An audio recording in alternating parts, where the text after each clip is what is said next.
ક્યુ બરાબર ઉપર એની ઉપરથી 99% ચાન્સ છે. કેટલા ટકા ચાન્સ છે? 99% ચાન્સ છે. શું પૂછાશે? એમસીક્યુ.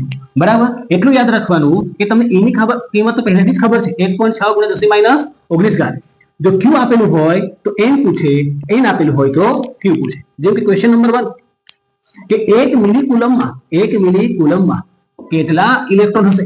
1 મિલીકુલમમાં કેટલા ઇલેક્ટ્રોન હોય? સિમ્પલ સૂત્ર છે તમારી પાસે, તો ક્યુ બરાબર Ne. પૂછ્યું શું? કેટલા ઇલેક્ટ્રોન, મતલબ તમારે n ગણવાનો, એને નીચે લઈ આવો તો n બરાબર થઈ જાય ક્યુ ભાગ્યા E. એટલે કે 1 મિલીકુલમ એટલે કે 10 - 3. આ જે 1 મિલી છે એ મિલી મતલબ કેટલા થાય? 10 - 3 છેદમાં 1.6 × 10 - 19. ભાગાકાર કરી દઈએ આપણે કેલ્ક્યુલેટરમાં. ક્યાં ભાગાકાર કરી દઈએ? કેલ્ક્યુલેટરમાં. સોરી, ગોખી નથી બેઠો. 1 ભાગ્યા 1.6 તો આવી જશે આ 0.625 × -3 માં ઉમેરી દેશો 19 તો 16 થઈ જશે.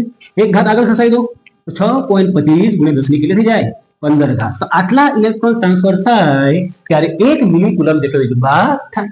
તમારા માટે સવાલ છે, તમે ક્યુ બરાબર, પ્રશ્ન છે કે 1 કુલમ માટે, કેટલા કુલમ માટે? 1 કુલમમાં ઇલેક્ટ્રોન કેટલા હોય ગણીને કોમેન્ટમાં જણાવો.